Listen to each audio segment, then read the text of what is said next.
Good afternoon, I'm Sean Yao, and this is One News Now. The Senate Blue Ribbon Committee tackled issues on the procurement of COVID-19 vaccines. Let's get more details from Camille Samonte, who's joining us live from Pasay City. Hi Camille, what do you have for us today?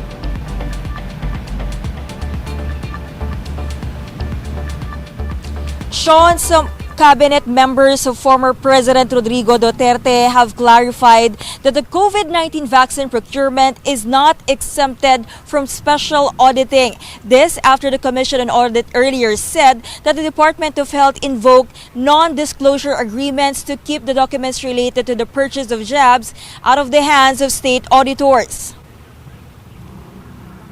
In the Blue Ribbon Committee hearing, Secretary Carlito Galvez emphasized that they never said that the vaccine procurement cannot be audited. But Galvez said that the manufacturers required them not to publicly disclose the contracts. The government only agreed to sign the non-disclosure agreement as this was the condition set by manufacturers before selling vaccines to the Philippines. Galvez also pointed out that all contracts are above board as they have to comply with the loan agreements against corruption in the vaccine purchase. Former Health Secretary Francisco Duque also noted that they requested COA to conduct a special audit on vaccine procurement deals on November 16, 2021. COA is now requesting for non-redacted documents to push through with the auditing. Sean, the Blue Ribbon Committee will hold an executive session next year with former cabinet members and some resource persons to tackle certain provisions in the non-disclosure agreements. Sean? All right, thank you so much for that update. Camille Samonte joining us live from the Senate building in Pasay. And former Senate President Franklin Drilon is advising Social Welfare Secretary Erwin Tulfo to follow the proper renunciation process under the United States law. Speaking to the big story, Drilon, a former Commission on Appointments chairman, explained that public officials, whether elected or appointed, must renounce foreign citizenship. Tulfo earlier said that he had already renounced his American citizenship, but has yet to provide the documents to back his claim. That is the issue without passing judgment on Mr. Tulfo, that is an issue. Did he validly renounce his American citizenship so that he would qualify for the appointment? Tulfo is set to be bypassed for a second time after the CA called for more time to tackle the issues around his appointment. President Marcos must first reappoint Tulfo before he can face the Commission on Appointments for a third and final time. On the third time, there must be a vote as to whether or not the Commission will confirm the ad interim appointment of the appointee. One News Now will be back with more stories after this quick break. Keep it here.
You're still watching One News now. I'm Sean Yao.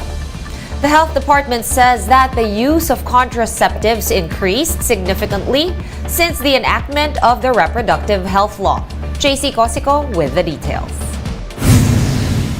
It has been a decade since the passage of the Reproductive Health Law. And over the span of 10 years, the Health Department said the use of contraceptives has gone up almost 50%. Citing the 2022 National Demographic and Health Survey, Health Officer in Charge Maria Rosario Vergeres said pills remain the most common contraceptive method in the country. But Vergeres said there's also an increase in the use of longer-term methods like implants, intrauterine device or IUD, vasectomy, and bilateral tubal ligation.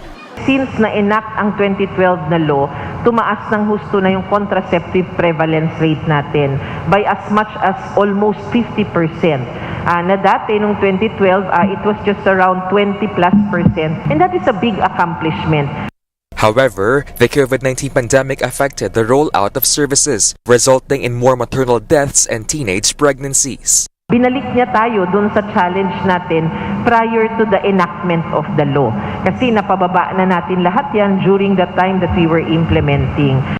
Maternal deaths saw a 36% increase in 2020, with around 570 fatalities recorded. More than 157,000 cases of teenage pregnancies were also recorded in the same year, up from 2019.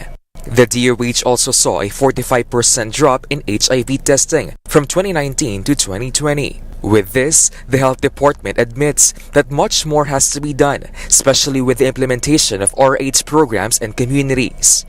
Hindi natin pababayaan ang mga lugar at ang mga kababayan natin na nandun sa mga areas na talagang hindi kaya ng local government to provide these commodities for them. Vergeres says the government will allocate 1 billion pesos for family planning programs and initiatives. For News 5, JC Cosico, we are One News. The Armed Forces of the Philippines has declared that there will be no ceasefire against the CPP-NPA this holiday season. AFP spokesperson Mendel Aguilar said there has been no progress in the discussions with rebel groups over a holiday truce. Aguilar did say, though, that they are open to suspending military operations against the CPP-NPA should the president order it. The AFP Western Command reports that only 24 out of nearly 90 guerrilla groups in the country are still active. Meron talaga sila rin po na kakayahan pa na mag-reorganize, may resurgence dito sa ating makapag-recruit, at yun po yung babantayan po natin dito po sa lalawigan ng Palawan. Pero sinasabi po natin na insurgency-free kasi wala na po silang kakayahan to disrupt the normal lives of our people. Let's now take a quick look at today's other top stories. Pag-asa says that one more tropical cyclone could enter the country before the year ends. But for now, the State Weather Bureau expects generally fair weather over most parts of the Philippines in the next few days. The Education Department has directed all public schools to hold unannounced earthquake and fire drills twice a month. The DepEd has also instructed schools in Metro Manila, Rizal, Cavite, Laguna, and Bulacan to create a disaster plan in preparation for high-magnitude earthquakes. And in the UAAP, the UP Fighting Maroons are gunning for back-to-back titles in men's basketball, while the Ateneo Blue Eagles hope to extend the final series later today. UP and Ateneo will be facing off at 6 p.m. at the Smart Araneta Coliseum. For more updates, visit News 5, The Philippine Star, and Business World online. Visit our website, onenews.ph, for more in-depth analysis. You can also catch One News on Signal Play. Register for a free account at www.signalplay.com and stream One News live anytime, anywhere. I am Sean Yao. We are One News.